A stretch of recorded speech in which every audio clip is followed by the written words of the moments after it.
Tyler Robinson, the man accused of murdering Charlie Kirk, laughing with his attorneys before court as he sits in a Utah County courtroom for the very first time for a hearing related to his murder case. Hey everyone, before we dive into one of the most controversial trials happening right now, hit that subscribe button because this case has new developments every week. Let's get into it. Right now in Provo, Utah, 22-year-old Tyler Robinson stands accused of assassinating Charlie Kirk. And just days ago, on December 11th, he made his first in-person court appearance. What happened in that courtroom has everyone talking, but it's not just about the trial. It's about what people believe happened, what they think it means, and how two completely different narratives have emerged from the exact same evidence. The assassination, September 10th, 2025. Charlie Kirk was at Utah Valley University for his American Comeback Tour. 3,000 people packed the outdoor amphitheater. Kirk was mid-answer to a question about transgender people when a single gunshot rang out. He was hit in the neck from 142 yards away, fired from a rooftop. Kirk died at the hospital. 33 hours later, Tyler Robinson walked into the sheriff's office with his parents and surrendered. The evidence that confuses everyone. Investigators found a bolt-action rifle wrapped in a towel near the scene. DNA matched Robinson, but what was engraved on the bullets has everyone confused. One read, "Hey fascist catch," another said, "Oh bella ciao," an Italian anti-fascist song from the video game Far Cry 6, but the third one notices bulge uwu, an obscure furry meme. In alleged text after the shooting, Robinson wrote, "Remember how I was engraving bullets?" The messages are mostly a big meme. If I see notices bulge uwu on Fox News, I might have a stroke. So what does this mean? People completely split. Some experts say this looks like left-wing anti-fascist ideology. Others argue it's about performance of violence, someone wanting internet fame through chaos. A third group says we're reading too much into memes from a 22-year-old gamer. Who is Tyler Robinson? Here's where it gets weird. Robinson grew up in Washington, Utah, in a deeply conservative Mormon family. His parents are strong Trump supporters. A former classmate said, "When I knew him and his family, they were like die-hard Trump." There's a 2017 photo of Robinson in a Trump Halloween costume. But something changed. Robinson's mother told investigators that over the last year, Tyler became more political and started leaning left, becoming more pro-gay and trans rights oriented. His romantic partner is a biological male transitioning to female. Robinson had heated arguments with his father, who he called pretty diehard MAGA in texts. But here's the problem. Voter records show Robinson was unaffiliated with any party. He never voted. A coworker said he didn't talk politics much, wasn't too fond of Trump or Kirk, but wasn't preaching either. He was quiet, into gaming and video game design. So the right wants to paint him as a radical leftist terrorist. The left initially tried claiming he was secretly a Trump supporter, but evidence suggests he was neither. He was politically disengaged, maybe leaning left on social issues, but not active in any movement. The text messages nobody believes. According to prosecutors, Robinson texted his partner after the shooting saying, "I had enough of his hatred." Some hate can't be negotiated out. Clear confession, right? Not so fast. Tens of thousands on social media don't believe those texts are real. Steve Bannon said, "I'm not buying it. They're too stilted, too much like a script." Matt Walsh suggested they were fabricated to protect Robinson's trans partner. Even progressives said the language doesn't match how a 22-year-old texts. Utah Governor Spencer Cox insisted the texts are authentic. The partner had no knowledge and has been cooperative.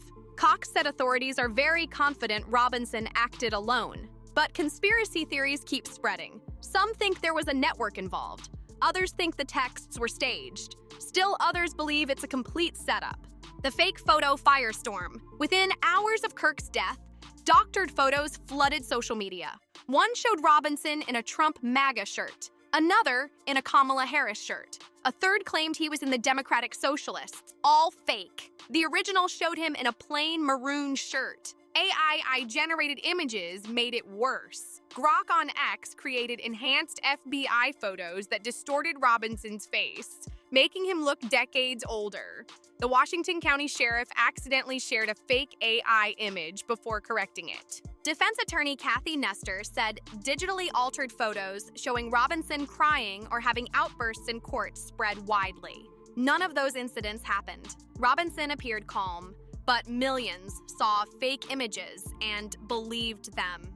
December 11th court appearance. The courtroom was packed. Heavy security. Robinson's family sat front row. When he was brought in, wearing a dress shirt and tie, shackled at waist, wrists, and ankles, he smiled at his family. His mother cried. Now here's where people split on the exact same moment. Some said it was normal, a kid reassuring his devastated parents. Others found that smile disturbing and inappropriate. He's accused of murder and he's smiling? Social media exploded with both views. The hearing focused on media access. Robinson's defense has been fighting to ban cameras, arguing the case created a content tornado. A social media storm mixing accurate info with fake images. They pointed out viral photos of Robinson crying in court never happened. They want Judge Tony Graff to ban all cameras. The Utah County Sheriff agrees, but news organizations are fighting back. Their attorneys said our nation has a long tradition of keeping criminal matters open to the public. Kirk's widow, Erika, told Fox News there were cameras all over my husband when he was murdered. There have been cameras all over me. We deserve to have cameras in there. But the defense counters that pretrial publicity has been devastating. Judge Graff tried to balance it. Robinson can wear civilian clothes to preserve presumption of innocence but must stay restrained for security. Media cannot film his restraints. When the live stream accidentally showed handcuffs, the defense demanded video be suspended. Graff warned if violations continue, he'll terminate broadcasts. Graff hasn't ruled on banning cameras completely. Ruling set for December 29th. Next hearings January 16th and February 3rd. Preliminary hearing May 18th, where prosecutors lay out their full case. The political firestorm. Trump blamed the radical left entirely. Multiple news organizations reported most ideologically motivated homicides since 1990 were committed by right-wing extremists, not left. The Department of Justice had a study confirming this. After Kirk's death, that study was deleted. White House Deputy Chief of Staff Stephen Miller announced plans to crack down on radical left organizations, providing no evidence linking any to Robinson. Vice President J.D. Vance suggested networks might have funded the murder but didn't clarify. Governor Cox said every piece of evidence shows the assassin acted alone. Laura Loomer claimed a trans terror cell was involved. No evidence. Cox said Robinson's partner has been cooperative and had no idea. Some left-wing voices claimed Robinson was a right-wing plant. When evidence contradicted this, those claims faded. Kirk's funeral drew thousands. Trump awarded him a posthumous Medal of Freedom. But online, some posted memes celebrating his death. Comedian Jimmy Kimmel blamed Trump for not uniting the country. FCC Chief Brendan Carr threatened actions against ABC. Nexstar immediately pulled Kimmel from 32 stations. Erika Kirk addressed conspiracy theories, saying, "You think he deserved that? Tell that to my 3-year-old daughter. There's something very sick in your soul." A YouGov poll found 87% believe political violence is a major problem, but 18% of liberals and 7% of conservatives said it can sometimes be justified. Among ages 18 to 29, 22% agreed. Kirk's assassination followed other violence. June 2025, 2 Democratic legislators killed. May 2025, Israeli embassy staffers murdered. April 2025, Governor Shapiro's residence arson. December 2024, United Healthcare CEO assassinated. Trump survived 2 attempts in 2024. What happens next? The DOJ is weighing federal charges, possibly an anti-Christian hate crime. Career prosecutors push back, saying it doesn't fit statutes. One source said they're trying to shove a square peg into a round hole. Federal hate crimes traditionally involve minorities and disenfranchised groups. Charging for killing a conservative would be unprecedented. Students who witnessed the shooting attended the hearing. Zach Reese said he had skepticism about the arrest and came seeking answers. William Brown, 10 feet from Kirk when shot, said seeing Robinson felt overwhelming. "My brain is still trying to make sense of it." Robinson's grandmother said Tyler is the shyest person. "He never spoke politics to me." His father convinced him to surrender after recognizing FBI photos. When confronted, Tyler allegedly said he'd rather kill himself.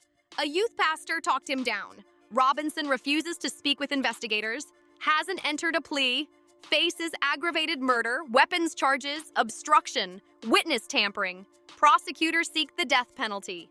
If convicted, he could be one of the youngest executed in modern history.